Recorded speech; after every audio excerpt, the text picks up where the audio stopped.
तर फ्रेंड्स, माझ्या न्यू व्लॉगमध्ये तुमचं मनापासून स्वागत करते. तर आज आम्ही चाललो आहे वावर हिरायला आणि याचं कारण म्हणजे अण्णांना वावर हिरायला सोडायचं, त्यांचं थोडंसं काम आहे तिकडे, त्यामुळे. आणि आम्ही अण्णांना पाठीमागे बसवलं होतं, मी मध्ये बसले होते कारण FZ गाडी होती आणि अण्णांना मध्ये बसता आलं नसतं त्यामुळे.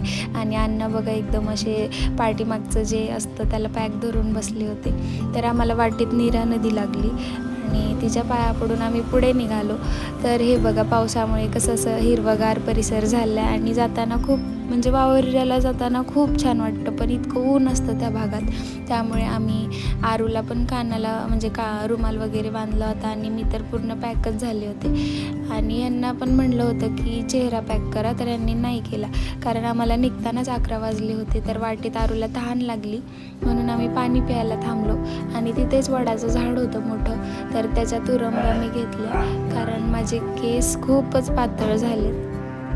आणि नेमकं आदल्या 2 दिवसातच दिदी जी आहे माझी, तिचं पार्लरचा कोर्स झाला आहे, तिचं आणि माझं बोलणं झालं होतं की वडाच्या तुरंब्याचं तेल लावल्यावर केस गळणं म्हणजे कमी होतं, त्यामुळे मग म्हटलं बघू ट्राय करूया. आणि नंतर आम्ही बघा घाटात आलो आणि घाट वगैरे चढतोय. तर पावसाळा होता त्यामुळे बघा सगळे डोंगर हिरवेगार झालेत आणि ऊन पण आम्हाला बरंचसं लागत होतं. आणि नंतर आम्ही अण्णांना घरी सोडलं आणि तिथली झाडलोट वगैरे केली, पण तिथला ब्लॉग काही घेतला नाही कारण इतकं सुचलंच नाही, इतकं पालापाचोळा गवत वगैरे वाढलं होतं, त्यामुळे ब्लॉग न घेता आम्ही पुढे गोंदवलेला निघालो. बरेच दिवसापासून आमचं चाललं होतं की गोंदवलेला जाऊया. फायनली आम्ही आज आलोच.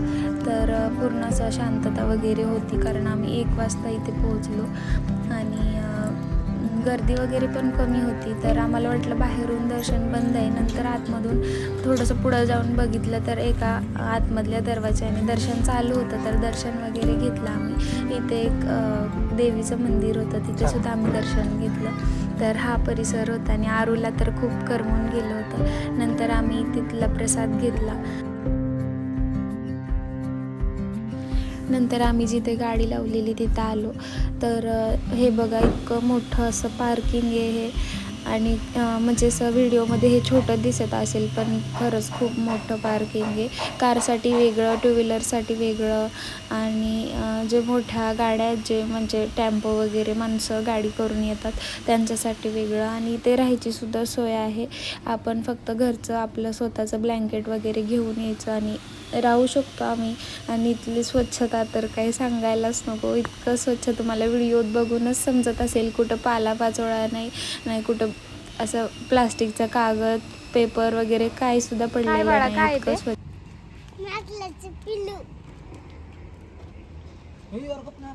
त्यांना वाकडं दाखवू नको, इकडे येईल आपल्याकडे. ते काय खाते ग? झाडाचं पाला तोडून खात होते वाटतं.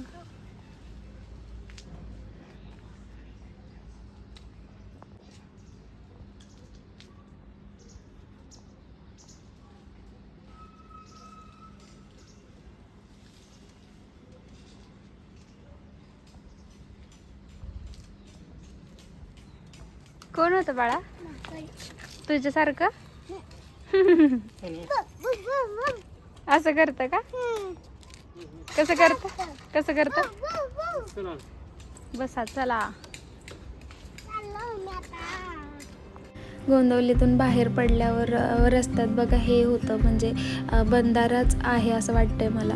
आणि त्या बंधाऱ्यावरून पाणी वाहत होतं, इतका खळखळ आवाज येत होता आणि इतकं फ्रेश वाटत होतं. असं वाटत होतं खाली उतरून 1-2 फोटो वगैरे घ्यावे, पण आम्हाला घरी पण जायचं होतं, लेट होणार होतं, त्यामुळे आम्ही नाही थांबलो. तर तिथून पुढे मग वावर हिरायला निघालो. आणि ही जी 2 मंदिरं दिसतात ते तुम्हाला, तीसुद्धा खूप प्राचीन आहेत आणि त्याच्या मागे पण इतिहास आहे खरोखरचा, म्हणजे महादेव तिथे येऊन गेलेले. पण ते इतकं काही मला माहिती नाही.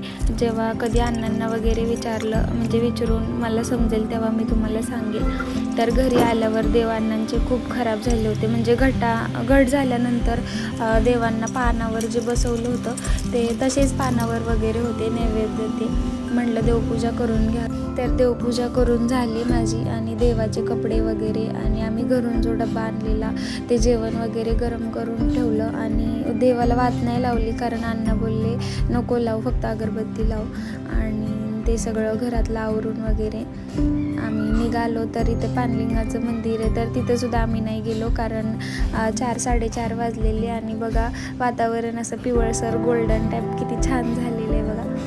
आणि त्यात ते हिरवं हिरवं गवत आहे थोडंसं पिकलेलं, ते खूपच छान वाटत होतं. आणि आम्हाला या टायमालाच वावरेऱ्यातून निघताना खूप मजा येते, त्यामुळे मग आम्ही निघालो. तर घाटात आलो, तर इथला व्ह्यू जेव्हा खरोखर अनुभवायला येतो ना, तीच म्हणजे तेच तुम्हाला सांगते, पण ते मी शब्दात नाही सांगता येत तुम्हाला. खूप छान वाटतं इथं, पूर्ण हिरवगार झाले, थंड थंड हवा लागते आणि हा घाट खूप छान वाटतं.